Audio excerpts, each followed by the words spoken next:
Bien, pour pouvoir commencer cette séance dans les temps, Monsieur Gérard André, Monsieur Sacha Briand, Monsieur Joseph Carle, Monsieur Grégoire Carnero, Monsieur François Chollet, Madame Dominique Faure, Monsieur Francis Grasse, Monsieur Jean-Michel présent, Monsieur Jean-Luc Moudenc, Monsieur Philippe Perrin, Monsieur Jean-François Portarieux a donné pouvoir à Monsieur Perrin, Vincent Terrail-Noves, Monsieur Pierre Trotman, Madame Karine Traval-Michelet, Monsieur Christophe Lubac, Madame Dominique Sanguet, Monsieur Denis Bacou, Monsieur Yannick Martin, Monsieur Thierry Suot, Monsieur Jean-Marc Thérisset.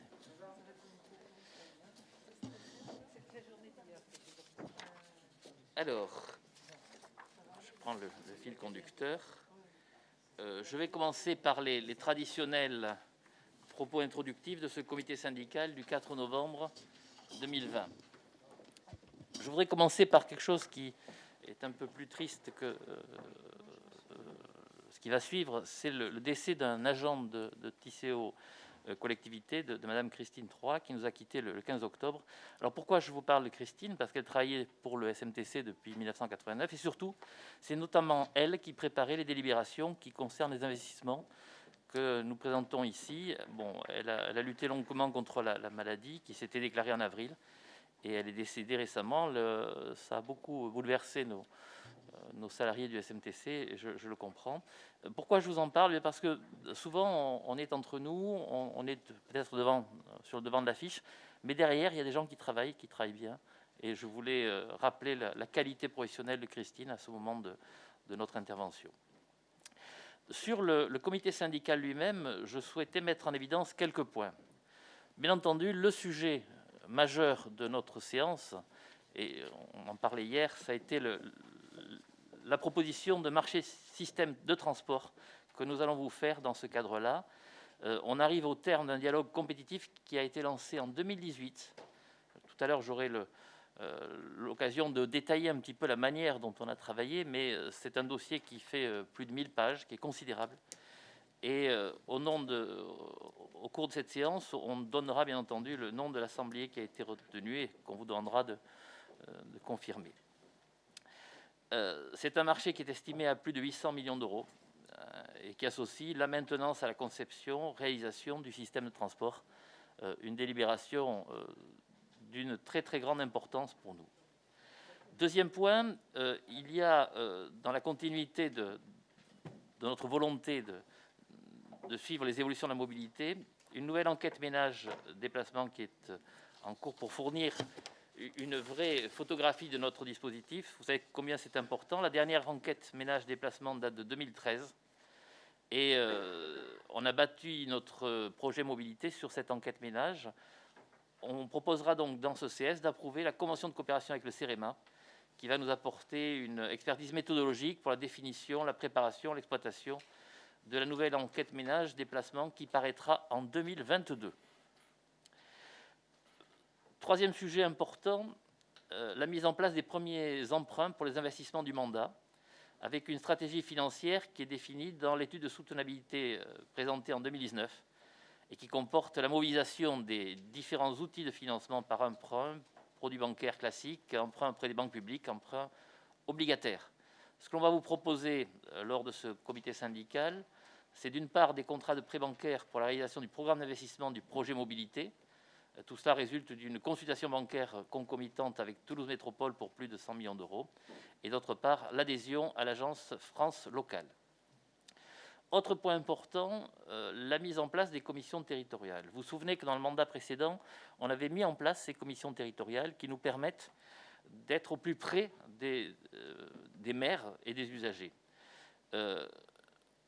On met en place ces commissions à nouveau pour couvrir le territoire et on recommencera à se projeter zone par zone pour faire avancer nos projets. Ça concerne la commission territoriale du projet mobilité.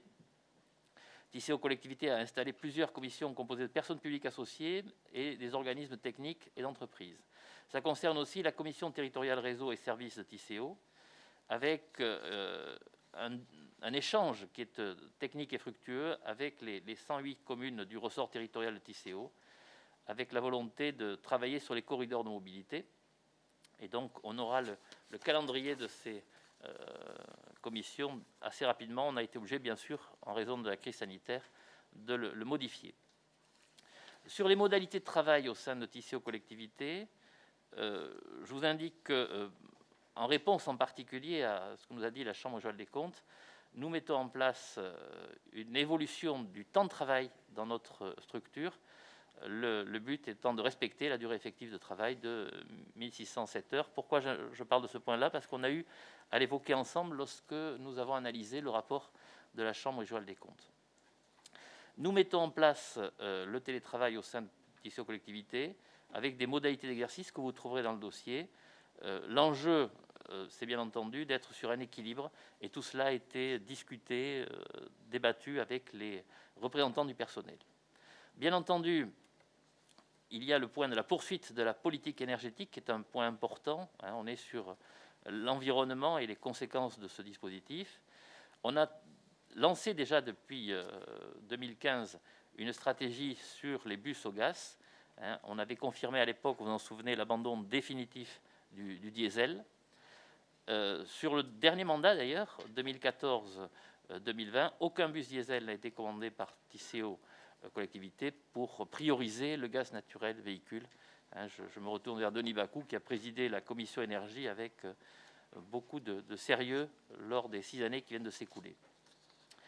En attendant l'utilisation à venir du biogaz, d'ailleurs, Denis nous présentera les besoins actualisés pour le renouvellement du pare-bus pour les 2 prochaines années, avec une de nos lignes les plus importantes en matière d'investissement patrimonial.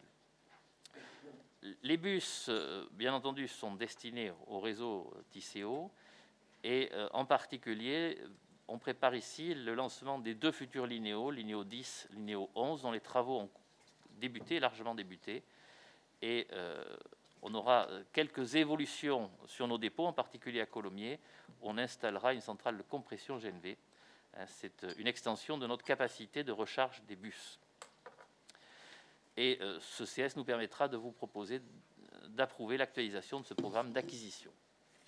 Sur les partenariats avec le syndicat mixte d'études de l'agglomération toulousaine de SMEAT, une commission mixte SMEAT-Tisséo a été mise en place pour aborder les sujets importants s'il en est de cohérence urbanisme-mobilité. Et on vous proposera de désigner les nouveaux membres de Tisséo qui participeront aux travaux de cette commission. Enfin, partenariat ancien et auquel on tient avec la police nationale et l'amicale des personnels, on vous proposera de valoriser le prix de l'embouchure. C'est une manière pour nous de remercier l'investissement que fait la police nationale dans notre réseau, et on apprécie vraiment leur présence. Quelques mesures prises sur le réseau suite au confinement décidé par le gouvernement.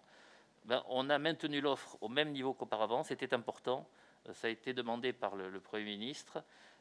Une seule modification, c'est la vente des tickets à bord qui est suspendue pour respecter les gestes barrières avec nos chauffeurs qui étaient inquiets de cette perméabilité de certains gestes barrières.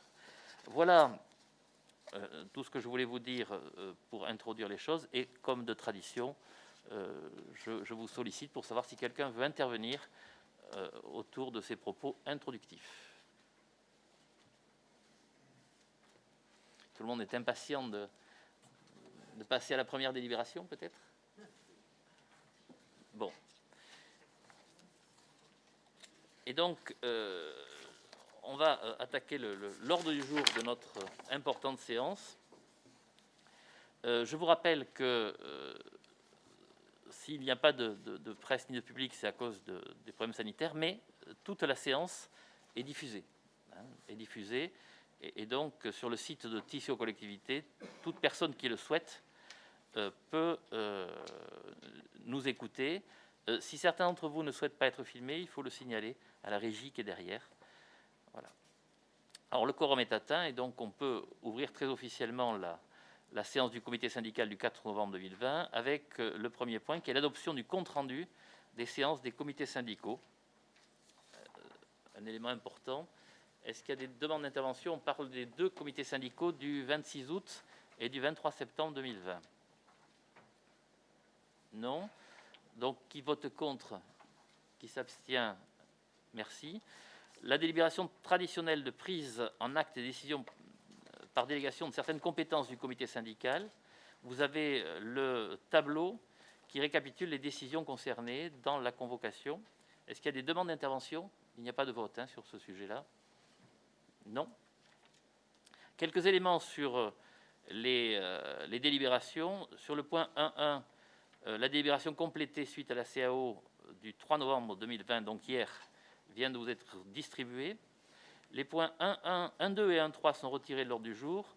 Concernant le point 5.5, les administrateurs de Tissot Ingénierie ne prennent pas part au vote, à savoir messieurs Briand, Grasse, Latte, mesdames Sanguet et Traval-Michelet. Concernant le point 8.6, madame Faure, monsieur Briand et monsieur Latte ne prennent pas part au vote. Concernant le point 8.7, la délibération complétée vous a été distribuée. Concernant le point 8.8, la délibération complétée vous a été distribuée. Voilà pour les préliminaires techniques. Et on arrive au premier sujet, à savoir le sujet de la troisième ligne de métro, ligne Aéroport Express, connexion ligne B, avec une délibération qui porte sur le marché dit d'ensemblier, avec des éléments préalables que je souhaite vous présenter avant qu'on puisse ouvrir ce débat. Hier, nous avons eu une très importante commission d'appel d'offres, la plus importante du mandat,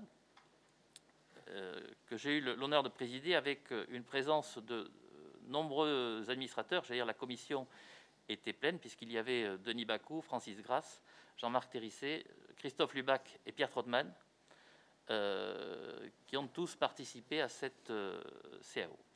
Et donc je voudrais vous présenter le dispositif qui nous a amené à prendre une décision en commission d'appel d'offres et pouvoir vous présenter ce que nous allons vous proposer en la matière. Alors, il doit y avoir un système de diapo qui apparaît.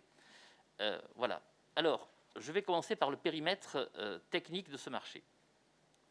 Il s'agit du cœur du système de transport de la troisième ligne, avec les rames, les automatismes de conduite qui sont complétés par des sous-systèmes qui sont directement liés. Ces sous-systèmes, c'est bien entendu la voie, les façades de quai, sujet important, le réseau d'énergie haute tension et de traction, les véhicules de maintenance et les équipements industriels d'atelier. Vous avez une diapo qui retransmet l'ensemble de ces dispositifs qui correspondent au marché que nous allons vous présenter. Au-delà du choix du système, la volonté, bien entendu, c'est de maîtriser les coûts d'investissement et de fonctionnement de nos infrastructures. Et donc, nous avons fait le choix, nous nous sommes orientés vers ce qu'on appelle un marché global de performance, qui associe la maintenance, la conception et la réalisation. La volonté d'associer la maintenance, vous le savez, ça devient un choix que nous faisons systématiquement. Nous l'avons fait pour le téléphérique. L'enjeu, c'est quoi? C'est d'éviter que lors de l'appel d'offres, on ait un prix faible présenté par quelqu'un qui ensuite ne garantira pas le suivi et la maintenance. Donc nous avons fait le choix, ici comme dans d'autres marchés, d'intégrer les deux. Je vous rappelle les difficultés que nous avons eues avec les escaliers mécaniques et notre volonté de ne plus nous faire coincer dans ce type de dispositif. Cela conduit à des prestations suivantes. Cela se traduit plutôt par des prestations suivantes. La conception du système pour un dimensionnement à terme, alors là je vais expliquer un peu les choses, de 15 000 ppHPD. Alors ce qu'on appelle ppHPD, c'est un terme technique que j'ai découvert ces derniers mois. Le logo veut dire personne par heure et par direction. Personne par heure et par direction. C'est une unité technique du monde des transports qui permet de déterminer la capacité d'un système de transport. Et depuis 2020, nous sommes sur la ligne A à 10 500 ppHPD, sur la ligne B à 26 mètres sur 8 200 ppHPD. La capacité maximale du VAL est de 15 000 à 52 mètres et de 8 800 à 26 mètres. Notre investissement cible un dimensionnement à 15 000 ppHPD, ce qui est très important et qui nous permettra d'avoir une marge pour l'avenir tout à fait importante. En matière d'investissement, il y a aussi, bien entendu, la construction des infrastructures fixes qui intègrent une évolutivité adaptée. On a veillé, c'est aussi un sujet, on a veillé à intégrer l'évolution du système pour que ce système il soit en capacité de digérer des évolutions de la fréquentation. La fourniture des rames est fixée à 5000 pph/pd pour pouvoir la faire évoluer ensuite au moins jusqu'à 10 000 pph/pd. En matière de fonctionnement, on parle ici de la maintenance du système pour une durée qui sera de 6 à 18 ans. Donc on est vraiment sur une maintenance longue qui permet de suivre l'évolution du dispositif. Le choix a été fait dès le début d'un métro automatique. C'est un choix qui est aujourd'hui devenu une évidence. Le standard dans le monde entier aujourd'hui, c'est le métro automatique. C'était loin d'être le cas lorsque la ligne A a été décidée. À l'époque, le métro automatique était quelque chose qui était très rare. On parlait de Lille. Et Dominique Baudis, à l'époque, a fait le choix de ce métro automatique. Son intuition était bonne, on le voit sur le long terme. Mais je le répète, il est plus facile de faire ce choix aujourd'hui, c'est une évidence, qu'à l'époque où c'était un vrai pari sur l'avenir. Nous avons retenu le principe de station isolée des voies par des façades de quai à toute hauteur. Ça, c'est quelque chose qui est très apprécié, hein, l'absence de risque par rapport à la voie. On a encore des stations parisiennes qui sont avec ce risque-là. Nous, dès le premier projet, il n'y a pas eu d'autre choix que des façades fermées. Ce cadre étant fixé, les candidats avaient la possibilité de répondre assez librement à des réponses qui étaient ouvertes et techniques. Quelques exemples, liberté sur la longueur et la configuration des rames et leur nombre. Ce qui nous intéressait, nous, c'était la capacité. À eux de faire une réponse qui correspondait à cette capacité. Les aménagements intérieurs des rames, vous verrez qu'il y a là des progrès très importants par rapport à nos deux premières lignes. Le type de roulement, le fer ou le pneu, il a été décidé dès le début de maintenir les deux options possibles. Pourquoi ? Parce qu'on gardait un prisme ouvert de concurrence beaucoup plus important que si on avait fait le choix de l'un ou de l'autre. La tension d'alimentation, on a eu hier en CAO un débat très technique sur le 750 volts ou le 1500 volts. On était là encore sur une liberté de choix. Ce qui était très important pour nous, c'était la maîtrise des risques de la solution technique au travers de sa maturité, de sa fiabilité, de sa pérennité et de son évolutivité. Je crois que c'était là quelque chose de très important que de pouvoir mesurer ce que deviendra notre système dans les décennies qui viennent. Autre sujet majeur de ce marché, c'était la garantie de l'expérience voyageur qui devait être extrêmement qualitative, avec des exigences de performance qui étaient chiffrées dans le dossier. C'est l'optimisation du trajet avec la réduction au maximum des temps d'attente et l'optimisation de la vitesse commerciale. On verra que cette vitesse, elle progresse par rapport au réseau actuel. La sécurité avec la vidéosurveillance qui sera prévue dès l'origine dans les rames. Nous avons été amenés, vous le savez, on a voté une délibération en ce sens, à insérer dans la ligne A et la ligne B ce système-là. Là, ça sera mis en place dès la conception. Sur l'exploitation, autre élément important, oui, pardon, je vais un peu trop vite. Le confort des voyageurs, c'est aussi le choix de voitures climatisées et surtout d'intercirculation entre voitures. Aujourd'hui, on a deux rames séparées. Dans le système VAL, on aura des rames à l'intérieur desquelles on pourra passer d'une rame à l'autre sans difficulté, comme on en voit aujourd'hui sur certaines lignes parisiennes. L'acoustique a été particulièrement recherchée et un taux de place assise garanti. Bien entendu, l'accessibilité handicap a été majeure dans le dossier demandé. La fiabilité du système, c'est quelque chose pour nous d'essentiel et donc les conditions de fiabilité se situent à plus de 99,8%. Il y aura là des engagements pris sur les taux de fiabilité et on mettra en place dans ce contexte-là ce qu'on appelle On a eu là aussi un débat hier en CAO, de la maintenance prédictive, etc., etc., sur la sécurité et le fonctionnement du système. L'enjeu, c'est bien entendu de minimiser au maximum le risque d'interruption du service. Ce marché est bien entendu au rendez-vous de notre ambition environnementale, je me tourne vers François, avec des fonctionnalités qui sont innovantes et des performances qui sont attendues dans notre proposition. Le système devra récupérer l'énergie de freinage des rames, et on verra que sur les chiffres que nous avons eus hier, il y a des choses tout à fait intéressantes. La minimisation des productions de particules fines, l'enjeu c'est la qualité de l'air, en particulier dans les stations. L'usage de produits recyclables, on a mis en place un taux de recyclabilité pour le matériel roulant qui doit être supérieur à 95%, donc une condition de base. Un éclairage intérieur des rames qui s'adapte à la luminosité extérieure, ce qui est important parce qu'on a des parties souterraines et des parties en viaduc, donc il était important qu'on ait cette adaptation. Et puis à nouveau, la maîtrise des nuisances sonores et vibratoires. Point fondamental pour nous, en particulier dans le contexte actuel, je voudrais parler de notre responsabilité sociale, avec un minimum fixé dans notre cahier des charges de 140 000 heures d'insertion professionnelle au titre de ce marché. Donc un chiffre considérable et des enjeux qui sont eux aussi très très importants. Tout cela nous amène à la procédure d'attribution elle-même. Cette procédure d'attribution, elle a été très longue. On parle de 2018, mais en fait, on a commencé avant 2018. Qu'est-ce qu'on a fait avant 2018? On a fait ce qu'on appelle du sourcing. Je trouve qu'on aurait pu trouver un mot occitan plutôt qu'anglais pour le préciser. C'est quoi le sourcing? C'est anticiper le marché et inciter les opérateurs économiques compétents à s'intéresser à l'avance, en amont, à ce marché qui va être proposé. Le but, c'est bien entendu d'obtenir une concurrence la plus large possible. Et cette concurrence, on l'a eue, puisque nous avons eu 4 candidats. Alors, 4 candidats, en soi, ça ne veut pas dire grand-chose, sauf que c'est un chiffre unique en France, que 4 candidats aillent jusqu'au bout d'une telle procédure.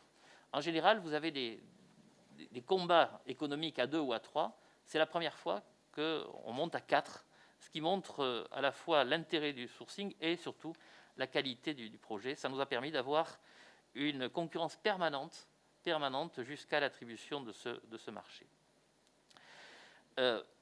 Ces 4 candidats ayant été présentés, notre volonté a été d'ouvrir au maximum le projet aux différentes options techniques qui étaient possibles par rapport à notre besoin. C'est ce qu'on a appelé une procédure d'attribution particulière qui est connue par ailleurs, conformément au Code des marchés, c'est le dialogue compétitif. Et la première étape a consisté à sélectionner les candidats qui étaient admis au dialogue. 4 candidatures déposées, 4 candidatures sélectionnées, 4 candidatures qui sont allées au bout de la démarche. Ces 4 candidats, on a eu l'occasion de les citer ici. C'est le groupement Ansaldo STS France, qui est devenu depuis Hitachi Rail STS France, avec en partenariat INEO, Hitachi Rail Italie et GCF. Alstom Transport SA, deuxième structure. Troisième structure, le groupement CAF, Thales 6 GTS, ETF SAS, TSO, Aegis Rail SA. Et en quatrième, Siemens Mobilité SAS. Sur la base d'un projet de cahier des charges émis par le maître d'ouvrage et des propositions émises par les participants, il y a eu 3 cycles d'échanges. 3 cycles d'échanges qui sont déroulés autour de plusieurs thématiques. La solution technique, la gestion de projet et les prestations, et pour finir, la dimension contractuelle et financière. Juste quelques chiffres pour vous montrer toute l'importance des échanges et l'implication des participants pendant ce dialogue. En amont des rencontres, 437 questions ont été posées par les participants. À l'issue des rencontres, 1240 questions ont été posées sur l'ensemble des cycles. À l'issue du dialogue, le dossier de consultation finale a pu être établi puisque les échanges ont permis d'affiner les solutions et 10% des 4000 exigences du cahier des charges initial ont été adaptées suite à ces échanges. Alors les offres étaient attendues pour la mi-avril 2020 et puis vous le savez, avec la crise sanitaire, on a finalement repoussé la date à mi-juin 2020 et à partir de cette date, l'analyse des offres a été faite selon les critères d'attribution fixé par notre règlement de consultation, avec un coût global noté sur 60 points et une qualité technique notée sur 40 points. C'est un partage qui est assez classique. Sur la base du rapport d'analyse qui a fait l'objet d'une présentation détaillée dans la séance de la CAO d'hier du 3 novembre 2020, la CAO a attribué le marché et propose donc l'entreprise Alstom pour son offre de montant de 713 564 560 euros. C'est cette délibération que je vous proposerai en vous demandant l'autorisation de signer ce contrat. Je voudrais aller plus loin dans la présentation de l'offre qui est faite. Et alors, la présentation de l'offre du lauréat, alors c'est un matériel roulant qui est reconnu, qui est éprouvé. C'est ce qu'on appelle la gamme Metropolis. Il y a aujourd'hui, à ce jour, 5500 voitures de ce type qui ont été vendues dans le monde. C'est le système que vous trouvez à Taipei, à Dubaï, à Barcelone, à Budapest, à Sydney, à Buenos Aires. C'est un matériel avec un roulement fer. On a vu dans les étapes techniques que le fer et le pneu étaient très très proches aujourd'hui. Des rames de 36 mètres à la mise en service qui sont extensibles à 48 mètres avec un emport possible de 286 à 386 passagers. La longueur des rames, elle sera de 2,70 m. 2,70 m, on vous présente sur le schéma, à droite, vous avez la rame actuelle, qui est à 2,6 m. Et vous voyez que celle qui est tout à fait à gauche, c'est la rame Alstom, plus importante que le métro parisien MP14. On est sur un volume plus important, mais qui correspond aujourd'hui à l'évolution des standards. Parfois, les gens me disent « Votre métro, il est super, mais c'est des petites rames. » Oui. On va passer pour la troisième ligne à un système plus large, avec des dispositifs beaucoup plus larges. La vitesse commerciale, elle sera supérieure à 41 km/h. On est à 35 aujourd'hui, sur la moyenne du système des deux lignes en cours. Une fréquence qui sera de 3 minutes 25 à la mise en service, mais qui descendra ensuite pour aller jusqu'à 1 minute 25. Bien sûr, on aura là des marges de manœuvre possibles. Et un bilan énergétique maîtrisé qui est important grâce au système de récupération d'énergie et de freinage. Voilà quelques éléments un peu sommaires, parce que quand je reprends la CAO très technique que nous avons eue hier et les questions très techniques qui en ont résulté, je mesure la simplification de la présentation qui vous est faite. La CAO a été une CAO particulièrement technique par rapport à ce qu'on a l'habitude de connaître, et le choix a été fait en constatant que l'offre d'Alstom était à la fois la moins chère et la meilleure techniquement. Elle était classée première sur les critères techniques et première sur le coût. Les deux ont été réunis. Voilà ce que je voulais vous dire sur cette délibération. Et donc, je vous propose d'ouvrir le débat sur ce sujet. Est-ce qu'il y a des demandes de prise de parole? Oui, Thierry.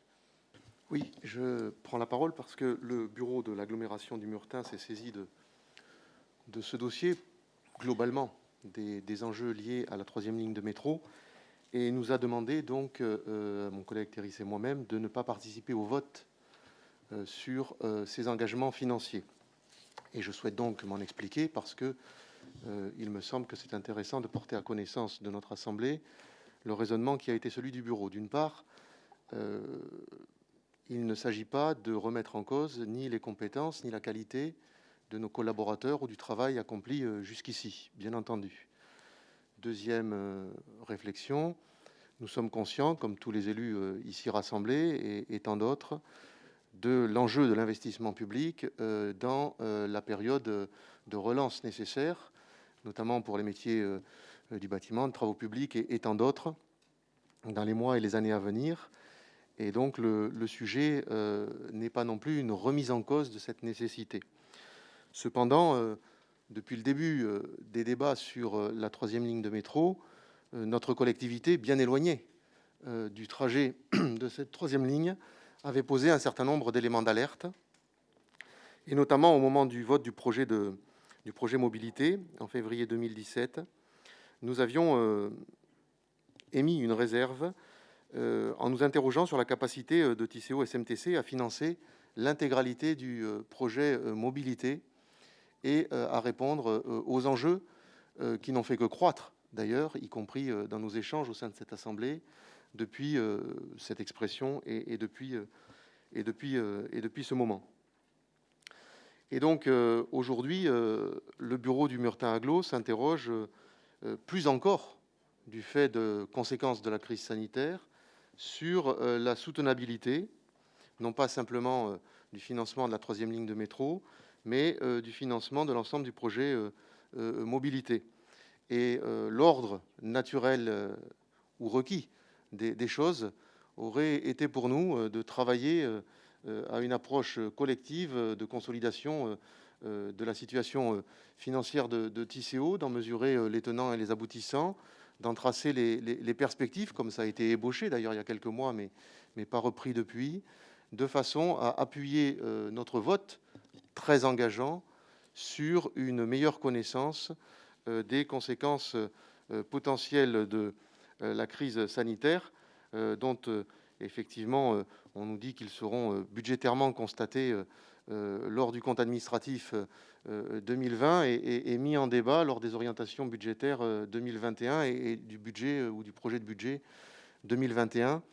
Mais c'est bien aujourd'hui et pas au début 2021 que nous avons à engager de façon puissante Tisséo sur des dépenses majeures. Voilà donc quelques éléments d'explication de notre réflexion qui se situe dans un contexte particulier de pression sur notre territoire que je veux évoquer ici pour que vous compreniez que les enjeux sont à la fois ceux de l'investissement sur le territoire. Nous pensons aux lignes express, nous pensons à la consolidation du réseau cyclable, nous pensons bien sûr aux rails et aux enjeux d'interpellation de l'autorité organisatrice et du travail en commun avec la région sur cet enjeu du rail et pourquoi pas d'une perspective de RER toulousain à terme.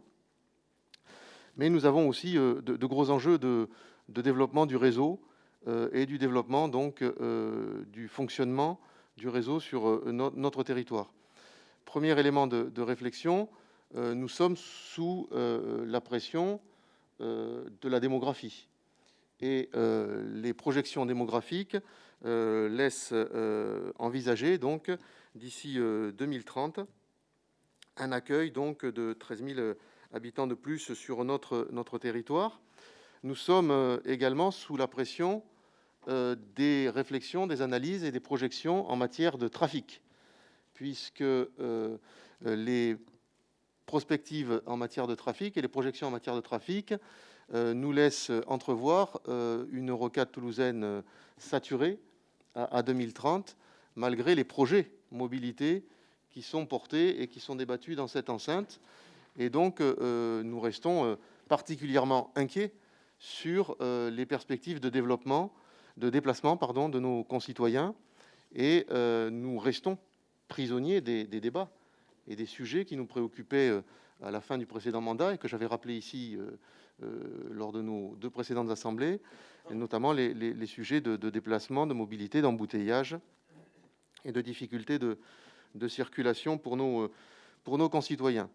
Autre élément d'interrogation et de pression, encore une fois, sans remettre en cause le bien fondé, et je remercie François Chollet d'avoir proposé de venir présenter au Meurthe-Aglo les perspectives de ZFE, et sans en remettre en cause le bien fondé, il faut que nous puissions résoudre ce problème de contentieux européen, et il faut que nous nous attaquions à bras-le-corps aux enjeux de santé publique liés à la pollution de l'air. Mais il n'empêche que si les perspectives de ZFE ne se traduisent pas par un renforcement des capacités de déplacement et de mobilité sur le territoire du Murtin, notamment vers Toulouse et vers les communes de la métropole, eh bien, nous serons demain, nous, une réserve d'Indiens pour celles et ceux, en tous les cas, dont les véhicules ne leur permettront pas de circuler au regard de la mise en place de la ZFE.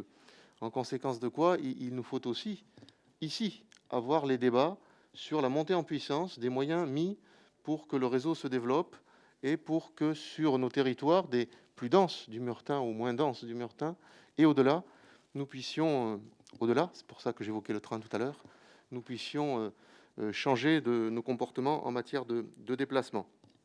Donc, à ce stade de nos discussions, donc, le bureau du Meurthe Agglomération nous a demandé à mon collègue et moi donc, de ne pas participer au vote sur ces engagements, à la fois pour ne pas être contre, puisque nous n'avons pas été contre la perspective de porter collectivement un projet mobilité, mais à la fois pour poser une alerte politique majeure, forte, en début de mandat, par rapport à des inquiétudes essentielles. Alors je sais que nos projets, je sais que les montants sont modestes sur le Meurthe au regard des sommes dont nous parlons ici, mais s'ils sont modestes au regard des sommes et des montants dont nous parlons ici, ils sont ô combien nécessaires et attendus par nos concitoyens. Et donc c'est sur cette perspective revisitée et cette capacité de soutenir la mise en œuvre de projets mobilité, voire d'aller plus fort, plus loin. C'était un petit peu le sens des débats au moment de l'élection du président et du bureau. Aller plus fort, plus loin au regard de la crise sanitaire et des leçons que nous devons en tirer et des enjeux que nous y puisons. Donc, il nous semble qu'il faut passer par la case prospective financière de manière extrêmement urgente et rapide. Merci. Merci. Alors, quelques éléments de réponse. Je crois qu'on fait par... tu préfères qu'on fasse toutes les questions? Je réponds et ensuite on le débat. Je crois qu'il ne faut pas oublier non plus le bilan. Il ne faut pas oublier le bilan, et ce bilan, y compris pour le Sud toulousain, il est important. Il est important avec toute une série d'éléments que je notais au fur et à mesure de votre intervention. On est en train de terminer la ceinture sud. La ceinture sud, elle est très importante pour le Meurthe parce qu'elle va permettre de redistribuer l'ensemble des transports depuis la ceinture sud vers les 3 lignes de métro, puisque cette ceinture sud, elle connecte les 3 lignes de métro. Donc elle va permettre aussi, par rapport à la remarque sur la rocade, d'éviter le passage de la rocade. Donc c'est là un investissement lourd qui structure le territoire et qui sera d'abord profitable aux communes du sud de Toulouse, puisque géographiquement, ce sont elles qui vont en bénéficier. Je rappelle aussi que les investissements ont été organisés autour du Linéo 5. Le Linéo 11 avance et sera lui aussi profitable au dispositif. La première ligne express, c'est la ligne Muret-Toulouse, qui a été votée par notre dispositif, et puis elle sera complétée par les lignes économiques que nous allons placer, vous le savez, dans la partie sud du territoire. Donc ce que je veux dire par là, c'est que ce territoire, il n'est pas oublié. Je rappelle d'ailleurs qu'on a intégré le réseau lors du mandat précédent et que la progression de la fréquentation de ce réseau montre que notre choix et investissement a été profitable. Donc tout cela pour dire que dans le projet mobilité, il y a de nombreux projets qui concernent le Meurthe et qui n'est pas du tout oublié et sur lequel nous continuerons à travailler. Est-ce qu'il y a d'autres demandes de prise de parole par rapport à ça? François Chollet avait été interpellé sur la ZFE. Sur la partie budgétaire, peut-être Sacha Briand. Bon, ok, donc débat sur la manière d'avancer. Bon, on va continuer à poser des questions et puis après on aura une réponse globale. Alors, Karine. Merci, Monsieur le Président. Nous félicitons évidemment de l'aboutissement de cette procédure qui est une procédure extrêmement lourde et longue. Je reviens plus strictement sur la délibération qui nous occupe et quelques questions finalement un peu techniques, peut-être pour certaines, vous les avez évoquées hier en commission d'appel d'offres et donc vous pourrez certainement me répondre très facilement. 2 ou 3 questions. La première, donc un marché qui finalement aboutit à une somme qui est sensiblement inférieure à ce que vous aviez annoncé, à peine un peu plus de 700 millions d'euros, donc peut-être une économie substantielle finalement sur la totalité de ce projet extrêmement important. J'ai noté 2 choses. Vous avez indiqué, et c'est très important en ce moment, que finalement, alors que ce n'était pas forcément dans des perspectives aussi importantes lorsque nous avons démarré notre réflexion en 2014 et 2015, que ce projet, dans le contexte que nous vivons, viendrait soutenir évidemment la relance que nous espérons tous et que nous appelons de nos voeux. La question qu'on peut se poser, c'est comment, en effet, ces 700 millions d'euros vont avoir un impact direct sur l'emploi et sur l'économie locale. Ce marché, 700 millions d'euros, j'imagine, prévoit d'une part la construction des rames, et donc où vont être construites ces rames et comment cette partie-là de ce marché, qui doit quand même être assez importante, je ne sais pas, peut-être vous pourrez nous le préciser, viennent-elles soutenir la relance et l'économie locale? Et est-ce que Alstom a prévu d'ailleurs, alors qu'on parle de 700 millions d'euros, des installations directes ici localisées? J'imagine qu'il y a évidemment une part de travaux, et vous en avez parlé puisque vous avez parlé d'un nombre d'heures d'insertion sociale importante. Comment cela va-t-il être appréhendé? On sait que notamment pour la ligne B, il y avait eu des accords extrêmement importants et travaillés très en amont avec les services de l'emploi territoriaux pour permettre d'ores et déjà en amont de préparer aux métiers qui seraient nécessaires sur ce type de travaux. Donc comment Alstom a prévu effectivement de travailler avec nous, avec le tissu local, avec les services de Pôle emploi, avec les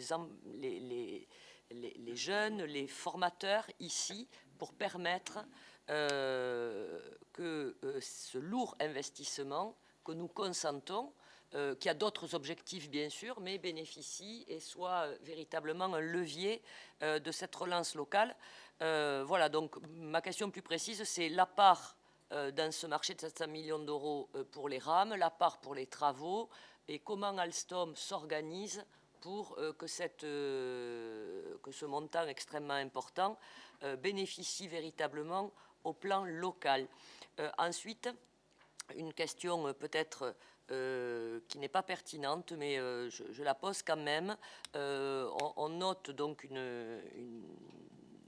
une économie par rapport à ce qui était prévu initialement pour ce marché, mais vous avez par ailleurs parlé de la taille des rames qui est un peu plus importante que celle que nous avons aujourd'hui et qui est habituellement prévue. Est-ce que ça va avoir un impact sur le génie civil et notamment sur la taille du tunnel, et auquel cas est-ce qu'il y aura un report de ce coût, parce que si les rames sont plus grandes, peut-être le tunnel est plus grand, et donc il faut creuser davantage, et donc c'est plus cher. Alors c'est peut-être très basique ce que je dis, mais c'est une question que je me posais, c'est-à-dire est-ce que c'est réellement une économie, ou est-ce qu'on va avoir un impact de cette économie sur d'autres points de ce projet, et donc une vraie fausse économie. Voilà, merci beaucoup. Gardez la même règle, s'il y a d'autres questions qui sont posées, d'autres remarques, d'autres interventions? Non? Donc je vous propose de donner quelques réponses à Karine Michelet, puis ensuite je passerai la parole à Sacha Briand et à François Chollet. Alors, sur l'offre d'Alstom, les implantations d'Alstom localement sont importantes. Hein. Elles sont très importantes. Mais j'allais dire, les 4 candidats avaient pris des engagements locaux, et on retrouve cela dans toutes les offres. Si je prends Alstom en particulier, le site de Tarbes, qui est la référence mondiale sur les chaînes de traction, mobilise aujourd'hui plus de 1000 personnes sur le site tarbais. Hein, on raisonne à niveau région. Sur le site de Toulouse, l'entreprise s'est implantée aux côtés de Safran et d'Egixa, avec le centre excellence d'ingénierie électrique de l'ensemble du matériel Alstom déployé dans le monde. Donc on a des antennes Alstom très très importantes dans notre dispositif. Ce que l'on fera par rapport aux questions qui sont posées aujourd'hui, c'est que je veillerai à vous fournir dans les jours qui viennent une fiche technique qui reprend la dimension complète de ces éléments. Pour le coup, la taille du tunnel, il était prévu par notre cahier des charges. Ce n'est pas quelque chose qui est proposé par Alstom en tant que tel. Et donc, le coût qui est proposé intègre la dimension du tunnel. Il n'y aura pas de mauvaise surprise par rapport à ça. Cette taille de tunnel, c'est ce que devient le standard mondial. C'est-à-dire qu'aujourd'hui, on fait des métros plus gros qu'avant, avec des avantages techniques tout à fait importants. Oui, Fabienne Cresty me confirme que c'était dans le cahier des charges. Tout cela, c'était des choses qui étaient établies. Donc on a un impact économique direct sur les locales, mais on aura d'autres évolutions puisque le lauréat nécessairement devra mettre en place, sur place, des équipes importantes pour faire avancer le projet. Donc ce que je veillerai, c'est à vous fournir un détail de ce dispositif. Même chose pour les emplois entre guillemets à finalité sociale, les heures d'insertion. Là, on aura le mécanisme classique qui consiste à associer les associations et organismes qualifiés pour obtenir ce résultat. C'est un plancher qui est fixé. On ira au-delà. Bien entendu, ce marché sera sans doute le marché le plus important de notre zone géographique en matière d'insertion sociale. Notre dispositif prévoit un échange autour de ce thème avec nous, et donc on veillera à ce que ce thème-là vous soit aussi présenté pour que vous puissiez avoir le suivi de cette dimension insertion sociale.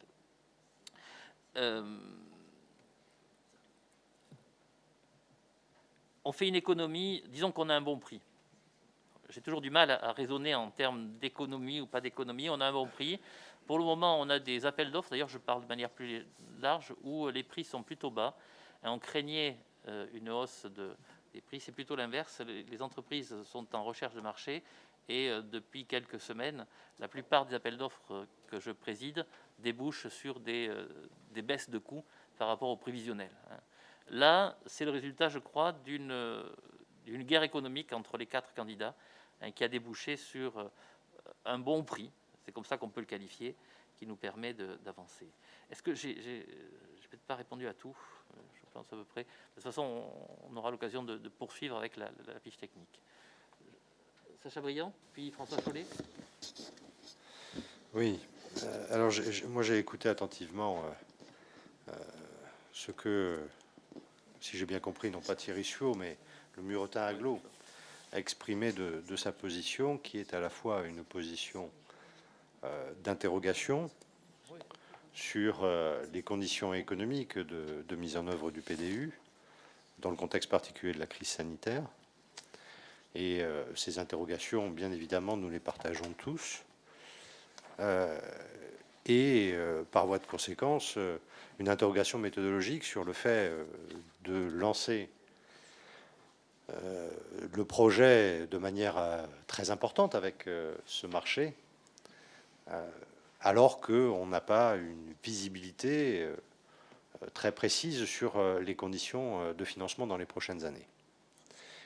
Dans le même temps, j'ai noté aussi la réitération d'un constat partagé sur la nécessité de développer les transports publics et de mettre en œuvre le PDU, avec ce qui est évoqué sur la saturation de la circulation automobile, sur les besoins existants, qui démontre que nous ne pouvons pas, malgré certains discours décroissants, nous ne pouvons pas considérer que nous serions entrés dans une phase longue de stagnation qui justifierait que nous mettions en pause les efforts que nous devons assurer et assumer pour apporter une réponse concrète au développement des transports collectifs. Alors,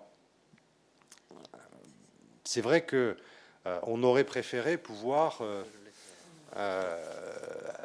confirmer, conforter l'ensemble des études qui ont été réalisées jusqu'ici, avant même que d'engager. Pourquoi pas? Ce c'eût été une méthode extrêmement satisfaisante.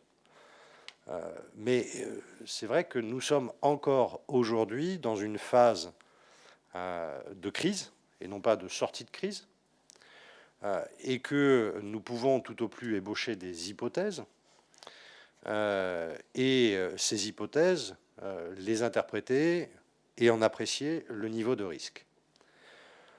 Alors, on le fait à partir de quoi? On le fait non pas, j'ai noté le terme, d'ébauche. Non, ce n'est pas des ébauches. Je crois qu'il faut être sérieux. On a eu l'occasion ces derniers mois et ces dernières années d'évoquer à plusieurs reprises l'étude de soutenabilité budgétaire, extrêmement précise, extrêmement détaillée. On l'a mise à jour, sinon tous les 6 mois, du moins tous les ans. Et on travaille actuellement à une mise à jour, mais il ne serait pas raisonnable, avant de commencer à voir la fin de cette crise, de pouvoir la finaliser. Par contre, ce que l'on a fait, et ce que ont fait toutes les collectivités, ce que fait l'État lui-même, ce que font les autorités financières, c'est essayer d'apprécier les hypothèses qui peuvent découler de la situation que nous connaissons. Quelles sont ces hypothèses? Nous le savons, des pertes de versement transport, à la fois conjoncturelles et probablement structurelles, c'est-à-dire que nous allons subir de manière durable une perte de progression par rapport à ce que nous avions anticipé. Et ça, c'est quelque chose qu'on peut spontanément apprécier par rapport à ce que nous constatons aujourd'hui, mais que nous constatons avec un peu de difficulté, puisque je vous rappelle que nous ne maîtrisons plus la collecte du versement transport, que ce sont les URSSAF, et qu'il y a un peu de difficulté parfois à avoir des informations en temps réel. Mais nous voyons bien que structurellement, nous avons perdu un volume de versement transport sur l'exercice 2020, que cette perte va être consolidée, c'est-à-dire une forme de rattrapage négatif sur la progression envisagée, et que on ne retrouvera les perspectives d'atterrissage sur les recettes de versement transport qu'avec quelques années d'écart par rapport à ce qui était prévu. On voit et on sait également que pendant la crise, là on est vraiment sur un phénomène conjoncturel, pendant la crise on a des pertes de recettes tarifaires. Ce n'est pas quelque chose d'extraordinaire, nous le savons, toutes les autorités organisatrices en France connaissent ces situations. Et ce qui amène d'ailleurs l'État à intervenir et donc à modérer l'impact de ces conséquences sur les autorités organisatrices. Non pas les effacer, mais les modérer. Donc le contexte et les perspectives, les hypothèses, la trajectoire négative que nous pouvons anticiper, c'est un tassement des recettes. Mais dans le même temps, parce qu'il faut essayer de voir la question du financement comme étant un ensemble. Et le financement, c'est des ressources pour des dépenses. Dans le même temps, ce que nous voyons, et qui n'est pas là, par contre, une simple hypothèse ou une simple ébauche, c'est les conséquences immédiates et très fortes de la crise sur le coût. Au travers de ce marché, nous le voyons. Il y a une vraie concurrence. Je rappelle que quand nous avons évoqué la troisième ligne il y a 2-3 ans, certains posaient la question de la disponibilité des tunneliers, de la saturation des marchés de transport en commun, de la réduction de la concurrence, parce que les entreprises avaient beaucoup de marchés et qu'elles ne manqueraient pas de majorer leur prix. Eh bien, nous voyons aujourd'hui, et nous le voyons au moment même où nous allons rentrer dans la phase cruciale de la passation des marchés, le marché système aujourd'hui, et puis demain, les marchés de génie civil, l'ensemble des marchés, nous voyons que la pression sur les entreprises est extrêmement forte, que la concurrence sera extrêmement favorable, et que nous pouvons constater, pas simplement envisager, mais constater concrètement que ça aura un effet de maîtrise des coûts. Je ne dis pas de baisse forcément des coûts. S'il y en a, tant mieux, mais on ne peut pas espérer que les entreprises fassent les travaux en dessous de leur coût de réalisation. Mais en tout cas, on voit bien qu'on a là un contexte de maîtrise des coûts qui nous permet de limiter les craintes que nous avions sur une saturation des marchés de construction, avec notamment le Grand Paris. Et puis, il y a un deuxième élément, mais qui est extraordinairement déterminant. C'est que la situation de crise que nous connaissons, aujourd'hui, emporte une conséquence sur les marchés financiers qui est très nette de maîtrise des taux d'intérêt. Depuis 2-3 ans que nous travaillons sur les études de soutenabilité budgétaire, on avait eu l'occasion d'évoquer le fait qu'on anticipait une augmentation des taux. Ces taux, aujourd'hui, même si pendant la crise, il y a eu des évolutions de l'ordre de 30 points de base depuis mars, ces taux, aujourd'hui, sont ancrés en territoire négatif d'une façon absolument lunaire. On a, sur les marchés financiers, des taux qui sont structurellement négatifs sur les financements. Alors bien sûr, c'est le coût de la ressource, donc il y a les intermédiaires, et forcément, nous n'avons pas encore, comme l'État, de propositions de financement à taux négatif. Mais on voit bien que, et on le verra tout à l'heure dans le cours de la séance, qu'on a des conditions financières extrêmement favorables. Elles l'étaient il y a quelques années, et on s'interrogeait sur la durée de cette situation, de cette maîtrise des taux.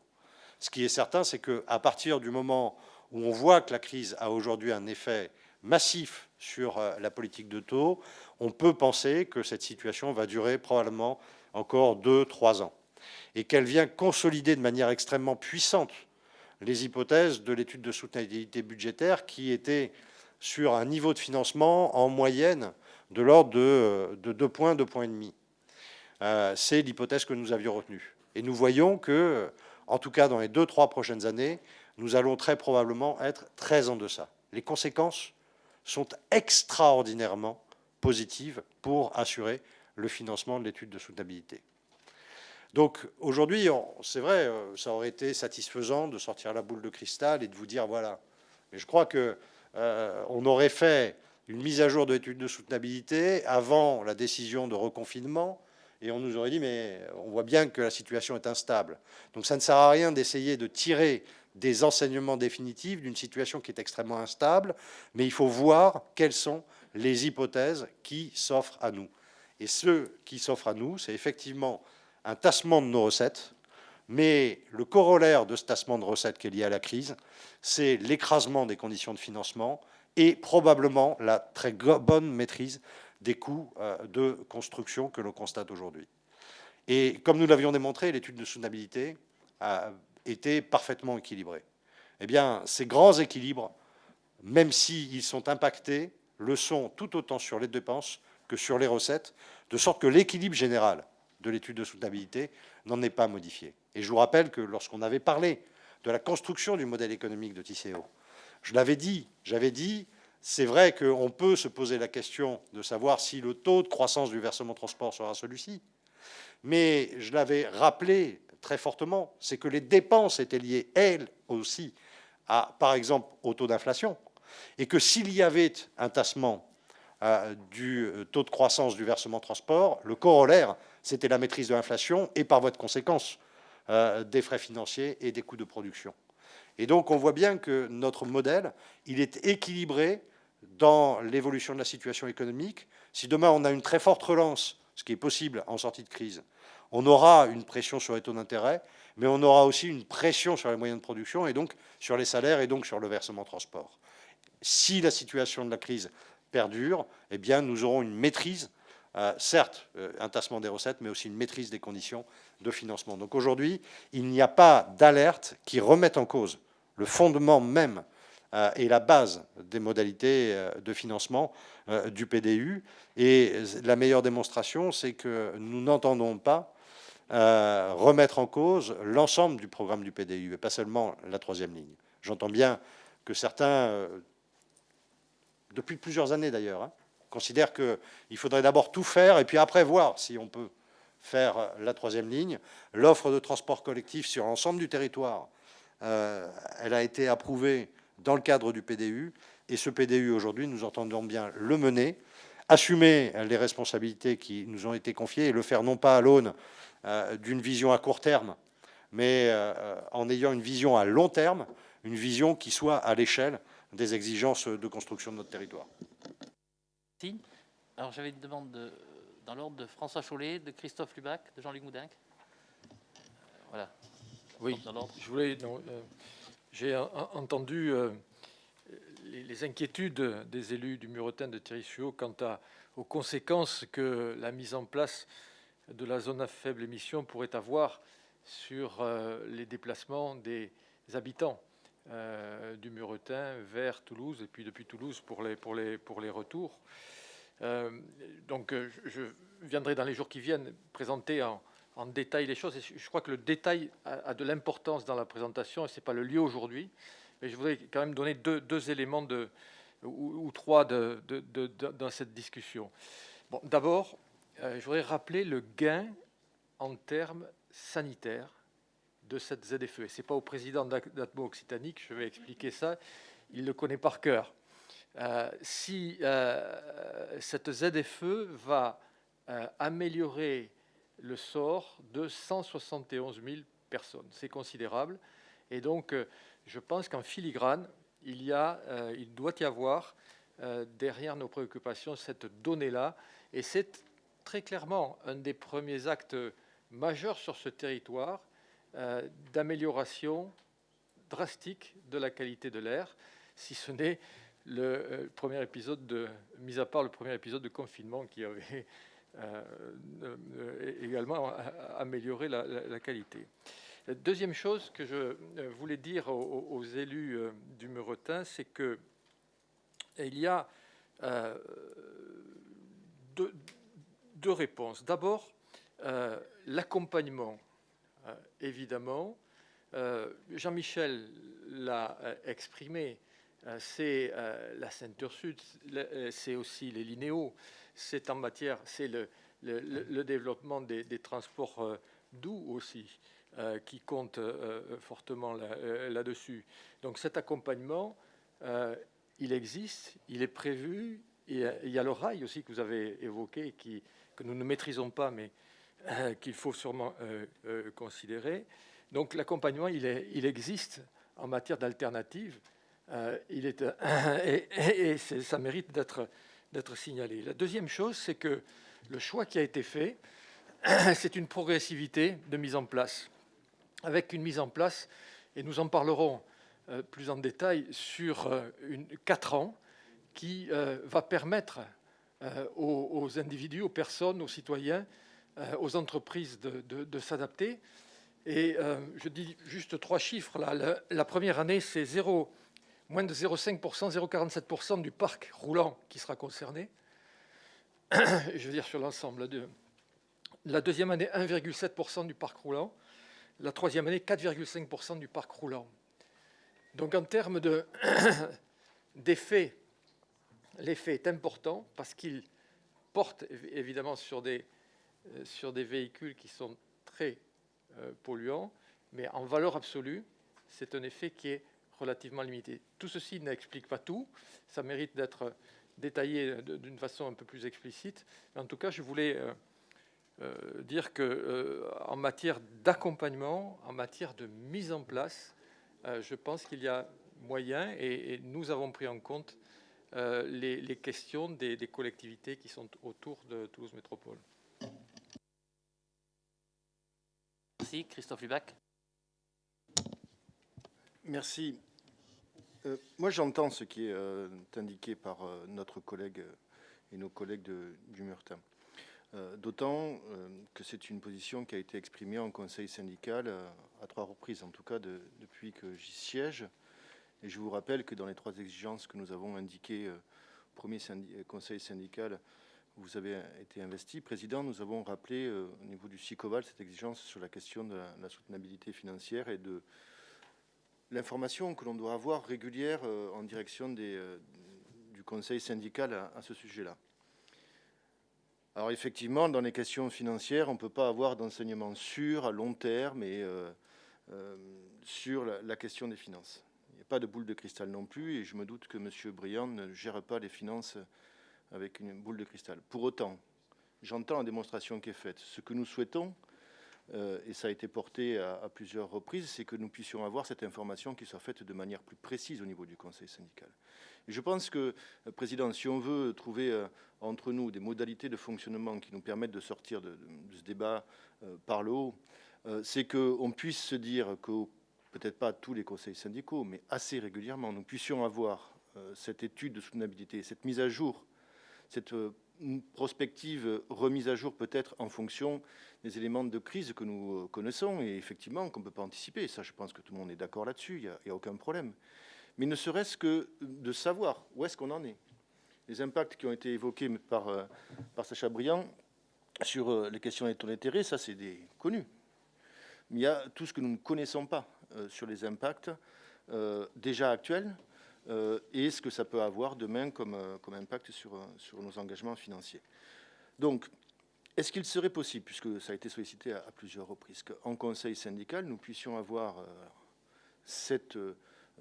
un débat, ou en tout cas, et si c'est nécessaire de le porter ailleurs, peut-être en bureau, en huis clos, cette étude financière, cette soutenabilité remise à jour avec les éléments d'impact qu'on a évoqués là, de façon à ce qu'on sorte d'un débat seulement en conseil syndical, mais qui soit plus précis en direction des conseillers.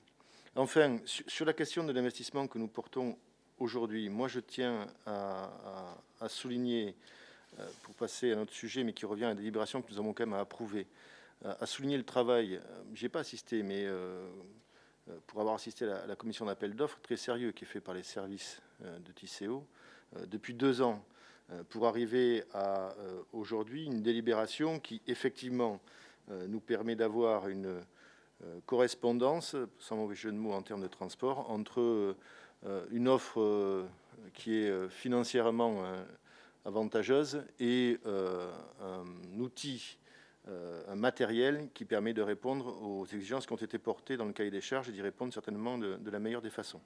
Donc voilà, je voulais terminer mon propos sur cette note positive en direction des services pour les remercier pour le travail important qu'ils ont fait pour nous proposer cette attribution de marché aujourd'hui. Merci beaucoup pour ces remerciements. Je crois qu'on a mesuré hier ensemble l'énorme travail qui a été fait sur ce dossier. Ces 2 ans de travail, plus le sourcing. On a eu hier le sentiment d'être en capacité d'analyser ce qui s'était passé sur le terrain de la concurrence économique et donc de faire un choix le plus objectif possible. Et je dois le dire, c'est très, très largement grâce au personnel des Tisséo au pluriel. Et je fais un petit mot particulier pour Nicolas qui est là, qui a été le maître d'œuvre de ce dispositif. Sacha Briand, pour répondre. Oui, pour répondre très concrètement à Christophe Lubac, évidemment, alors est-ce que ce sera dans un groupe de travail spécifique qui permette d'associer aussi les services pour avoir l'ensemble des éléments de discussion? Est-ce que ce sera au bureau ou est-ce que ce sera au comité syndical? Il n'y a pas de difficulté. Et il y aura, sinon dans les prochaines semaines, du moins dans les tout prochains mois, une mise à jour. Je rappelle qu'on en est à la 4e version en 3 ans. Donc, on la met à jour de manière extrêmement régulière. Je dirais qu'à chaque fois qu'on livre une version, on entame la mise à jour de la suivante. Parce que c'est un sujet qui est extrêmement important. Mais il faut quand même le temps de la faire. Et on ne va pas faire une présentation de l'étude de soutenabilité tous les 3 mois. Parce que ça n'aurait pas évidemment de sens. Là, ce qu'on souhaitait, c'était attendre d'avoir une vision assez claire de l'atterrissage du compte administratif 2020 pour pouvoir boucler les éléments et pouvoir présenter quelque chose, ne serait-ce pour avoir une qualité de données qui permettent d'avoir et de sécuriser un peu les hypothèses. Mais bien évidemment, ce sera fait, encore une fois, dans les prochaines semaines ou les tout prochains mois. Merci. Jean-Luc Boudin. Oui, plusieurs choses en écoutant Thierry Suot et le propos du Muretin, qui s'arrête sur 2 problématiques, la problématique financière et la problématique de la croissance démographique avec les conséquences sur la congestion des déplacements. Sur la problématique financière, beaucoup de choses ont été dites par les uns et par les autres. Il faut bien être conscient d'une chose, nous qui sommes, je dirais, la tête dans le guidon de la situation de la grande agglomération toulousaine, c'est que c'est une problématique nationale, qu'il y a un dialogue permanent entre les autorités organisatrices de mobilité de l'ensemble du territoire national qui ont les mêmes difficultés que nous avec l'État. L'État a donné depuis quelques mois un certain nombre de réponses, pas toutes les réponses que nous souhaitions, donc nous poursuivons notre dialogue exigeant à ce sujet, mais de toute façon, il faudra trouver des solutions. Et ces solutions-là, elles seront d'autant plus nécessaires que si elles ne sont pas trouvées, c'est toute la politique des transports publics dans les milieux urbains qui sera interrogée. Donc, nous ne sommes pas seuls, je dirais, dans ce combat et dans les problèmes que nous vivons de ce point de vue-là.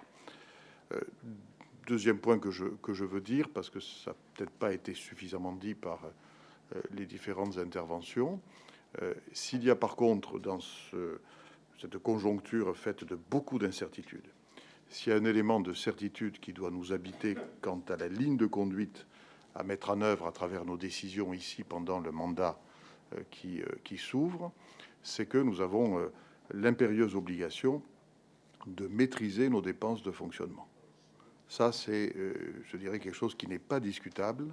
Le fait d'avoir présent à l'esprit en permanence dans toutes les décisions que nous prenons et que nous prendrons cette impérieuse nécessité constitue un point fixe, un point, je dirais, de repère qui est absolument nécessaire pour, je dirais, préserver ce que nous pouvons préserver de par nous-mêmes. Voilà. Après, sur ces deux sujets, et en particulier sur le deuxième, je crois que les interrogations de la communauté d'agglomération du Muretin sont légitimes et intéressantes. Simplement, peut-être qu'une prochaine fois, le Muretin arrivera avec des éléments de solution et des propositions. Parce que le non-vote que vous avez annoncé, c'est pas une solution. Et j'espère que le conseil syndical ne vous suivra pas, parce que si tout le monde calquait sa position sur la vôtre, ça veut dire que nous nous installons dans la non-décision, que nous n'avançons pas, que nous sommes dans l'attentisme, et je crois pas que c'est comme ça que l'on fait face aux problèmes, pour difficile que ces problèmes soient, personne ne le nie, et pour que réelle soit la conjoncture d'incertitude d'un point de vue général. Merci pour ces échanges. Oui, Grégoire Carnero. Est-ce qu'il y a d'autres demandes d'intervention? On a fait le tour. Okay. Donc Grégoire, pour terminer. Très rapide, Président. Simplement, la discussion s'est articulée autour d'un territoire. C'est focalisé, je dirais, sur le Muretin. Et je crois que, bon, il faut rappeler que notre métropole est constituée de plusieurs secteurs. Pas simplement Toulouse et le Muretin. Et que les problèmes et problématiques qui ont été présentés tout à l'heure s'appliquent aussi à d'autres territoires. S'appliquent à l'Est. Nous travaillons actuellement sur la jonction Est. Elle s'applique également au Nord. Nous travaillons actuellement sur le franchissement d'Or-Garonne. Et on a les mêmes inquiétudes, bien entendu. Que la visibilité à court terme est à peu près, je dirais, bonne, mais à moyen et long terme, c'est beaucoup plus difficile. Pour autant, effectivement, on ne s'arrête pas en disant nous n'allons pas prendre part au vote parce que nous avons ces incertitudes. Et nous n'avons pas, bien entendu, l'engagement. Et je dirais même la preuve que tout va être fait pour nos territoires, puisque nous sommes là. Et c'est l'un des paradoxes.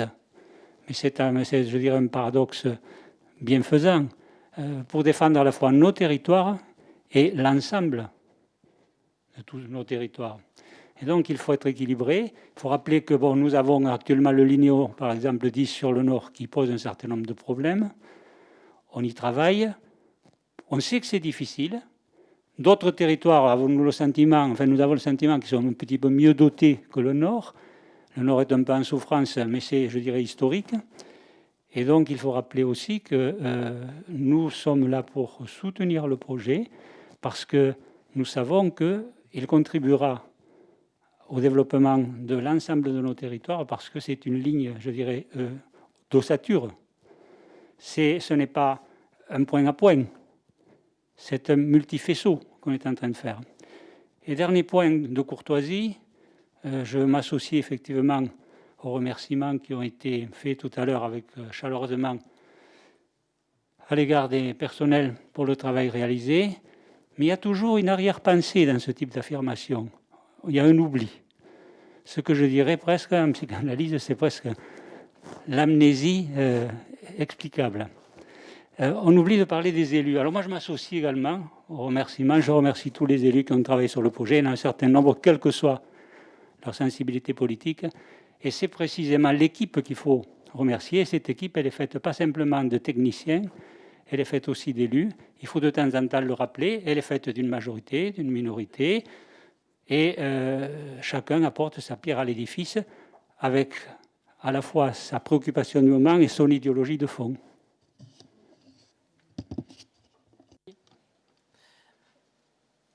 Donc on a, je crois, épuisé les sujets, qui sont inépuisables d'ailleurs, hein, c'est par rapport à ça. Juste deux petites remarques complémentaires. Pour répondre aux interrogations de Karine Michelet, je viens de proposer à notre directrice qu'à chaque CS, on ait un point sur ce marché. Il est tellement important et ça nous permettra comme ça, de CS en CS, de rentrer dans le détail des emplois d'insertion, de coûts, etc., etc. Donc dès le prochain CS, on aura une première analyse à la fois des questions posées et des éléments complémentaires de notre dossier. Sur le vote qui va intervenir maintenant, je vous rappelle qu'il y a quelques années maintenant, on a voté ici même le PDU le plus ambitieux de France, à part le Grand Paris. Le projet mobilité aujourd'hui. Hein. Ce PDU, on est dans sa mise en place. Quand on l'a voté, ce PDU, notre volonté, c'était quoi? C'était de répondre aux besoins de nos concitoyens. Ces besoins, ils existent encore. Ils n'ont pas disparu à cause du Covid.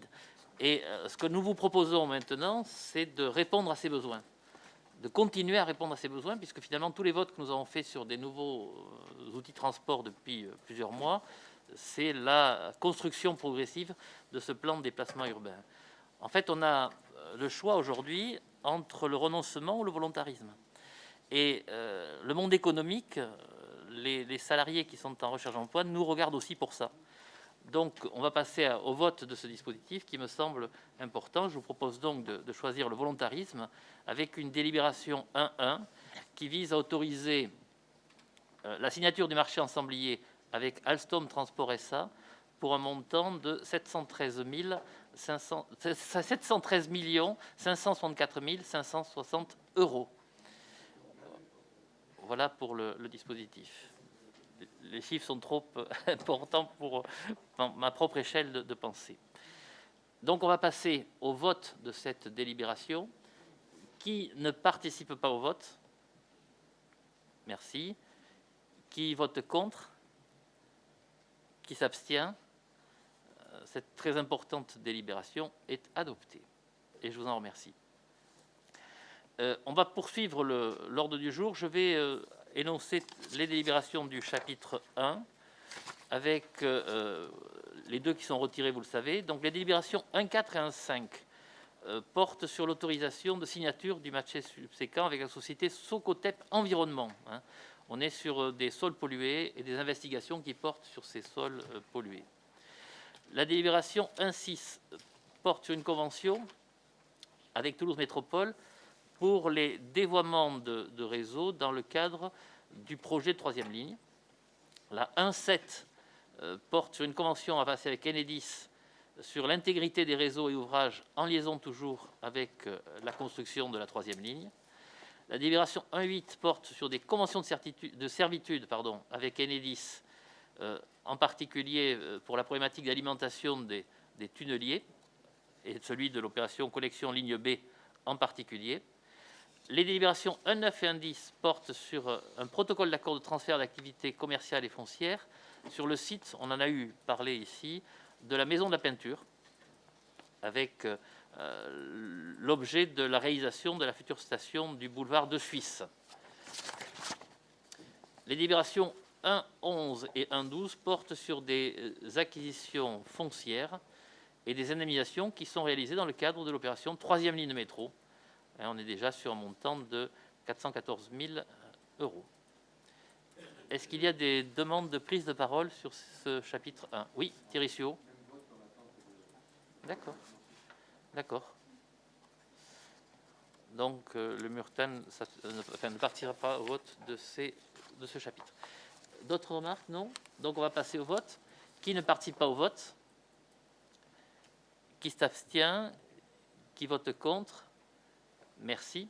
Et on arrive au chapitre 2, planification et écomobilité. Le rapporteur est Monsieur Chollet. Monsieur le Président, donc 3 délibérations. La première, elle concerne la désignation des élus participant à la commission mixte SMEAT Tisséo Collectivité. cette commission dont le rôle est d'aborder l'ensemble des sujets inhérents aux besoins de cohérence urbanisme-mobilité, en application des prescriptions et recommandations du SCOT, et puis aussi des orientations, des plans d'action du projet mobilité 2020, 2025, 2030 de la grande agglomération toulousaine. Il est proposé que vous-même, Jean-Michel Latte, donc Thierry Suot, Dominique Sanguet, Yannick Martin en fassent partie. C'est Jean-Michel Latte qui présiderait cette commission. La deuxième délibération concerne Ecomode. Nous avions, par délibération du 2 février 2020, ici aux collectivités, donc avait approuvé les termes de la convention de mise en œuvre du programme Ecomode entre l'État, l'ADEME, Toulouse Métropole, Tissé aux collectivités, Soprasteria Group, Airbus. Ce programme d'action est évalué à 5 millions d'euros financés à 100% par les fournisseurs d'énergie, Total, EDF, Carrefour, du groupe Carrefour, dans le cadre du dispositif des certificats d'énergie, dont 461 000 euros à destination de Tissé aux collectivités, afin d'assurer le pilotage des actions. Ce programme Ecomode vise à provoquer un changement dans les comportements des usagers de la mobilité de la métropole toulousaine vers des modes de déplacement peu consommateurs d'énergie fossile, covoiturage, vélo, métro, tramway, et puis par des campagnes d'accompagnement et d'incitation. Donc il est proposé d'approuver les termes de l'accord du partenariat local et d'en autoriser la signature par le président. La troisième délibération concerne le covoiturage. C'est une proposition de prolongation de la convention de partenariat de recherche et de développement avec le CEREMA. Donc c'est une convention de partenariat qui a été approuvée afin de mener un travail d'évaluation des services de covoiturage existants et d'analyser leurs principales forces, mais aussi leurs faiblesses, ainsi que leur domaine de pertinence préférentielle vis-à-vis des objectifs des politiques publiques. Le CEREMA a lancé l'évaluation en traitant notamment le service de la plateforme Covoitéo, dispositif des spots de covoiturage, des aires de covoiturage, les expérimentations covoiturage mises en place dans le cadre du projet Commute, de l'appel à projet sur les territoires du Sicoval du Muretin. Le processus d'évaluation nécessitant des enquêtes auprès des usagers des services de covoiturage a été stoppé durant la période de confinement, est actuellement impacté par des changements actuels. Donc, en accord avec le CEREMA, le calendrier de l'expérimentation est prolongé de 12 mois et c'est l'objet de cet avenant à la Convention. Merci. Est-ce qu'il y a des demandes de prise de parole? Non. Donc on va passer au vote. Qui ne participe pas au vote? Qui s'abstient? Qui vote contre? Merci. On arrive maintenant au chapitre 3, études et perspectives, qui est rapporté par M. Carnero. Alors, il s'agit, Président, d'une enquête mobilité que nous souhaitons confier au CEREMA pour la 3.1. Cette enquête mobilité comprend une tranche ferme et éventuellement des tranches optionnelles. Elle comprendra, enfin, le marché comprendra des tranches optionnelles éventuellement, pour un total 45 500 euros pour la tranche ferme, éventuellement une estimation à 30 000 euros pour les tranches optionnelles. L'expertise méthodologique que nous apportera le CEREMA nous permettra de mieux comprendre le mode de fonctionnement de notre système. Merci. Est-ce qu'il y a des demandes de prise de parole?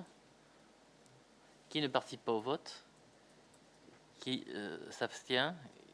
Qui vote contre? Merci. Je reporte le chapitre 4 sur le pilotage de réseau. On est sur la gestion des partenariats qui sont mis en œuvre avec des mesures de tarification solidaire. Et on retrouve ici les partenariats Ville de Toulouse, Tissé aux voyageurs, Tissé aux collectivités, pour la gestion de la clientèle retraitée entre 62 et 64 ans et les seniors de 65 ans dans le cadre du dispositif de tarification solidaire. On parle ici de simple mise à jour. Est-ce qu'il y a des demandes de prise de parole? Non.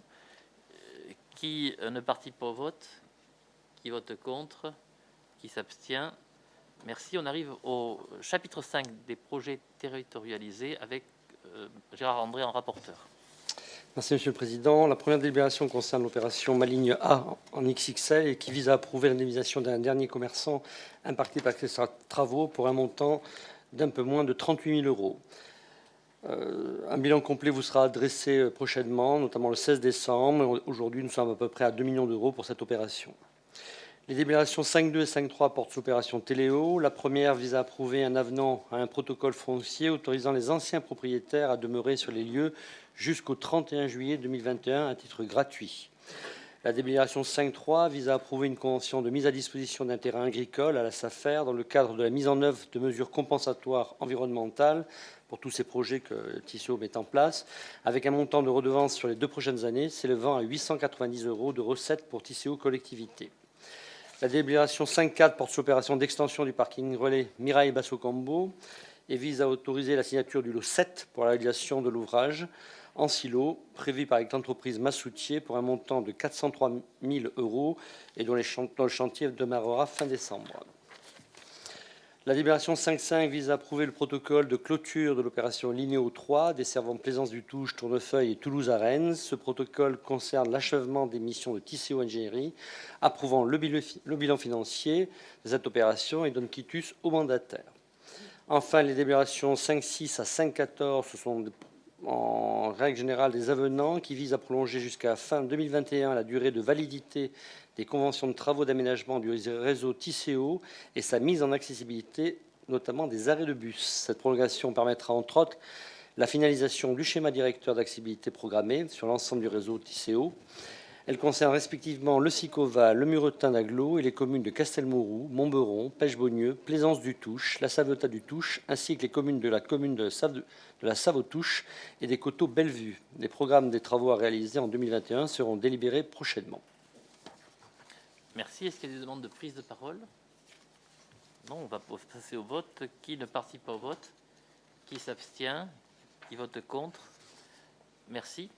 Et c'est à nouveau Gérard André qui présente le chapitre 6. Cette délibération concerne l'approbation d'un programme de rénovation du réseau de services unifié qui constitue l'infrastructure de réseau informatique permettant de faire fonctionner l'ensemble des systèmes d'information du réseau Tisséo. Je pense à la billettique, aux informations voyageurs, à la vidéo et à la bureautique et d'autres secteurs informatiques. Le budget de cette opération est de 2 650 000 €. Les phases d'études ont été déjà mises en place et donc on part aujourd'hui sur la finalisation de ce projet dans les prochaines semaines et pour les 10 prochaines années. On va passer au vote. Enfin, est-ce que quelqu'un demande la parole? Non. Donc, qui ne participe pas au vote? Qui s'abstient? Qui vote contre? Merci. Chapitre 7 sur les ressources humaines et l'organisation. C'est moi qui rapporte ces dispositifs-là. Le premier point porte sur l'organisation du temps de travail. C'est le travail qui a été réalisé suite aux observations formulées par la Chambre régionale des comptes. Et nous devons et nous voulons répondre à ces délibérations, à ces suggestions, avec la volonté de déboucher sur une solution. Le comité technique a émis un avis défavorable, en reconnaissant pour autant la qualité des échanges que nous avons eus, ils l'ont dit publiquement, et nous leur avons dit de notre côté qu'il nous fallait répondre à cette injonction. C'est le sens de cette délibération. Le télétravail, il a été organisé, là aussi, au travers de nos agents, en tenant compte, je le répète, de ce qui se fait dans des collectivités proches, comme Toulouse Métropole, et on a débouché sur un accord qui fixe les modalités d'exercice du télétravail. Et là, le comité technique a émis un avis favorable. Un dossier important sur les contrats d'apprentissage, important parce qu'il est nécessaire que l'on continue à travailler sur l'alternance à quelque niveau que l'on soit. Et un dernier point sur la mission de direction générale des services avec un poste dans le cadre d'emploi des attachés territoriaux. Est-ce que sur ces délibérations, il y a des demandes de prise de parole? Non. Donc on va passer au vote. Qui ne participe pas au vote? Qui vote contre? Qui s'abstient? Merci. On arrive aux affaires juridiques et financières. Le chapitre 8 est rapporté par Sacha Briand, à l'exception du point 8.6 qui sera rapporté par Grégoire Carnero. Alors, la première délibération, c'est un avenant à la convention d'objectifs et de moyens avec Toulouse Métropole, Tisséo Collectivité et Tisséo Voyageurs pour la gestion du réseau d'infrastructures radio TETRA. Ça fait partie des actions qu'on essaie de mener ensemble pour faciliter le bon fonctionnement. La deuxième délibération, c'est une demande d'emprise qui a été effectuée par la Fondation Ramdam pour un terrain qui est situé rue de Tucar à Saint-Orens et qui était en emplacement réservé au bénéfice du SMTC, qui procède donc à l'acquisition de ce terrain. La troisième délibération, c'est une convention de servitude avec Enedis sur la commune de Saint-Jean, chose habituelle. La quatrième délibération, c'est le recrutement de vacataires pour assurer la charge financière en fonction de ses compétences. Bon, c'est dans l'organisation, ça aurait peut-être dû d'ailleurs être attaché au chapitre des RH. Voilà, mais bon, c'est un vacataire qui va intervenir à raison d'une dizaine de vacations annuelles sur les différentes missions nécessaires. La cinquième délibération, alors là, je vais essayer de prendre 2 minutes tout de même, c'est le budget supplémentaire 2020. On en a parlé tout à l'heure, ce budget supplémentaire aurait pu essayer de prendre en compte les conséquences sur l'exercice, mais en l'état actuel des choses, et notamment vis-à-vis de l'URSSAF, on n'a pas de données qui soient suffisamment précises pour pouvoir être intégrées, tout simplement, je vous explique pourquoi. C'est que comme il y a eu des décisions gouvernementales de report des échéances, on ne sait pas si les produits qu'on reçoit éventuellement en baisse découlent simplement du report des échéances ou de la baisse des bases. On n'a strictement aucune information de ce point de vue-là de la part de l'URSSAF. Donc on a considéré que dans ce budget supplémentaire, on se contentait d'impacter les éléments qui tiennent à la reprise du résultat sur le compte administratif 2019, et puis des éléments très ponctuels comme en recette le reversement de TICO aux voyageurs dans le cadre du contrat et le versement de la région pour la tarification multimodale. Donc ce budget supplémentaire se contente d'affecter donc 72 millions à la section d'investissement et 142 millions le reste du résultat en report en fonctionnement. Naturellement, s'il y a des questions particulières, je peux y répondre, mais on est là vraiment sur un BS très technique. La 8.6, donc c'est Grégoire Carnero qui en parlera tout à l'heure. La 8.7, elle vous a été déposée dans sa dernière version sur table, de même que la 8.8. La 8.7, donc c'est dans le cadre du programme de consultation d'emprunt que nous avons mis en œuvre avec la ville de Toulouse et Toulouse Métropole. C'est la première fois que nous lançons cette consultation en même temps, qui n'est pas bien sûr une consultation unique, puisque chaque collectivité a des conditions de financement différentes et une appréciation par les prêteurs différente. Je dois dire que c'est une démarche qui est vraiment intéressante, puisque d'une part on a eu une bonne couverture du besoin, puisque sur TICO on a eu à peu près 2 fois plus d'offres que de besoins, et surtout on a pu constater que sur le plan des propositions financières, même si elles ne sont pas identiques, puisque ça tient compte de la situation de chaque collectivité, les écarts de taux entre Toulouse Métropole, par exemple, et TICO ne sont pas très significatifs. On doit être, je pense, sur quelque chose comme 10 points de base en moyenne, quelque chose comme ça.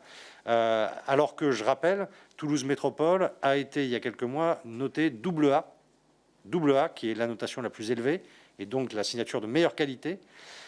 Et donc TICO, on le voit, les établissements bancaires qui suivent notre situation financière considèrent que la situation est plutôt bonne, alors même que nous sommes dans la situation que nous avons évoquée. Donc c'est un signe extrêmement positif. Et donc là, vous avez plusieurs propositions de prêts.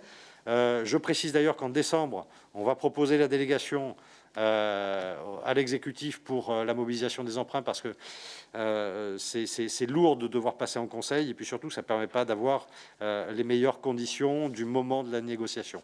Donc vous avez la 8.7, c'est un emprunt de 15 millions d'euros auprès de la Caisse des dépôts et consignations, avec un taux fixe donc à 0,55%. Sur une période de 20 ans. Le 8.8, c'est un prêt de 33 millions d'euros auprès de la Société Générale, sur une période qui est de 20 ans, 21 ans, et sur un taux de 0,72% maximal, sachant que le taux sera topé au moment où les meilleures conditions seront proposées. Le troisième délibération, c'est 35 millions d'euros avec la Banque Postale, avec deux prêts, 13 et 22 millions, une échéance en 2041 et un taux à 0,58 et 0,65%. Et le quatrième, c'est 10 millions avec Arkea, avec une échéance donc là plus éloignée, puisqu'on est en 2053, donc on est sur une durée beaucoup plus longue, et un taux fixe de 0,79. Vous voyez qu'on a globalement de très bonnes conditions de financement pour ces différents prêts. Le dernier, c'est 20 millions auprès de la Caisse d'épargne, avec une échéance, donc une durée de 30 ans, et un taux à 0,84%. Donc vraiment des conditions extrêmement favorables aujourd'hui. Il est dommageable que nous ne puissions pas mobiliser beaucoup plus aujourd'hui. Merci. Pour compléter, Grégoire Carnero.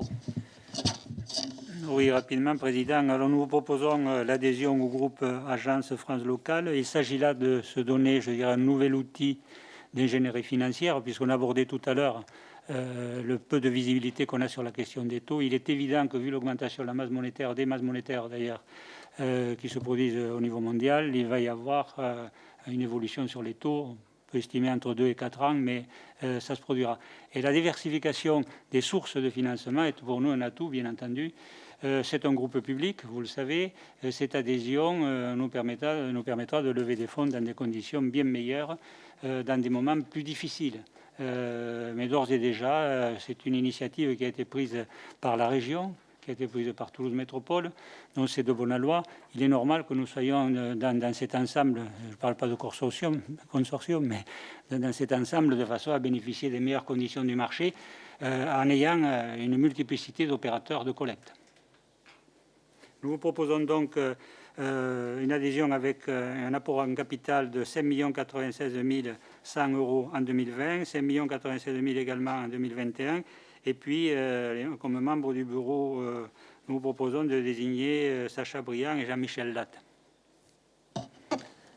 Merci. Est-ce que sur ces délibérations, il y a des demandes? Oui, Thierry Suot.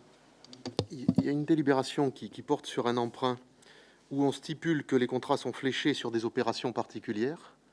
Et ensuite, il y a des opérations qui portent sur, des délibérations qui portent sur d'autres emprunts, l'essentiel des délibérations, d'autres emprunts, qui ne sont pas fléchés sur des opérations particulières. L'explication de la différence de nature?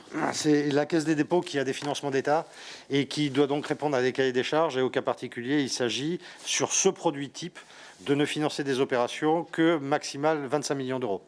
Donc, en règle générale, il n'y a pas d'affectation des ressources, mais sur ce régime particulier, ce règlement d'intervention, on est obligé d'identifier précisément des dossiers. C'est purement facial.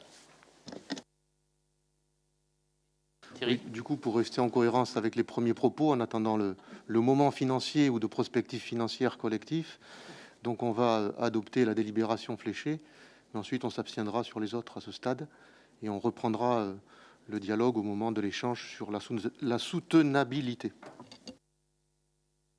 On va commencer par voter la délibération fléchée, et ensuite on votera globalement les autres. Qui vote contre? Oui, mais c'est pour ça que je la mets à part, hein. Ça permet de simplifier le vote. Qui ne participe pas au vote? Qui vote contre? Qui s'abstient? Merci. Et puis maintenant, les autres délibérations, puisqu'il y a une demande de dissociation. Uniquement sur l'emprunt. Hein. Donc, lesquels donc, la 8, 8, 9, non, 8, 8, 8, 9, 8, 10, 8, 11. Donc, 8, 9, 8, 10, 8, 11, 8, 8. Hein, c'est bien noté pour l'administration de Tisséo. Et ensuite, on fera voter le reste, le reliquat. Hein. Donc, qui ne participe pas au vote? Qui s'abstient? Qui vote contre? Merci. Et, oui. Juste sur la 8-6, je rappelle que ni moi ni Dominique Faure ne partent. Je l'ai dit au début de la séance. Hein. Mais c'est bien de le rappeler, mais je l'ai dit au début de séance. Donc, les autres délibérations maintenant. Qui ne participe pas au vote? Qui s'abstient? Qui vote contre? Merci. On arrive au chapitre 9 sur les commissions, avec 2 points d'information que j'ai évoqués dès le début de ma présentation. Un point d'information sur la commission territoriale projet mobilité, avec la nécessité de réactiver il y a une faute de frappe sur la... donc, de réactiver ces commissions. Et puis, le point 9.2 sur les commissions territoriales réseau et services TICO. Je les ai présentées au début, lors des propos introductifs. Est-ce qu'il y a des demandes de prise de parole sur ces 2 délibérations? Donc, qui ne participe pas au vote? Qui s'abstient? Qui vote contre? Merci. Le chapitre 10 est une délibération traditionnelle pour nous. C'est notre participation au prix de l'embouchure qui est organisé par la police nationale, avec à la fois une petite participation financière et surtout une participation importante en matière de communication. Sur cette délibération, est-ce qu'il y a des demandes de prise de parole? Non. Qui ne participe pas au vote? Qui s'abstient? Qui vote contre? Merci. On arrive au dernier chapitre, qui est le chapitre 11, la mission d'énergie, avec Denis Bakou en rapporteur. Merci, Président. La 11.1, matériel roulant bus, acquisition de bus articulés GNV, commande 2021-2022, procédure tissée aux collectivités, CATP, choix du titulaire et montant d'investissement 2021. La délibération 1.11 porte sur l'actualisation des besoins d'acquisition de bus pour 2021 et l'ajustement du prévisionnel pour 2022. Ainsi, dans le respect de la stratégie énergétique établie au sein de Tissé aux collectivités, il est prévu d'acquérir en 2021 12 bus articulés GNV Linéo, 17 bus articulés GNV pour le réseau Tisséo, 34 bus standards GNV pour le réseau Tisséo. Pour l'année 2022, il est envisagé d'acquérir 18 bus articulés GNV pour le Linéo, 15 bus articulés GNV pour le réseau Tisséo et 36 bus standards GNV pour le réseau Tisséo. Il faut savoir que les bus articulés, c'est Mercedes qui a remporté le lot. Et en ce qui concerne les bus standards, on est en train de faire la consultation pour voir à qui elle sera attribuée. Au total, sur ces 2 années, ce sont donc 132 bus au gaz qui seront acquis, contribuant à l'objectif de disposer d'une flotte 100% propre pour un montant d'investissement estimé entre 45 et 50 millions d'euros. Voilà, Monsieur le Président. Denis, je vous rappelle que nous avons eu une délibération globale lors du mandat précédent et que chaque fois, nous allons vous représenter les délibérations qui correspondent à chaque achat. Donc on a voté globalement, mais maintenant on décline chaque achat, et c'est le cas aujourd'hui. Sur cette délibération, est-ce qu'il y a des demandes d'intervention? On est sur une continuité d'actions visant à amener notre réseau à être entièrement propre. On va passer au vote. Qui ne participe pas au vote? Qui s'abstient? Qui vote contre? Merci. Est-ce qu'il y a des questions diverses pour clore cette séance importante s'il en est? Non. Je vous remercie.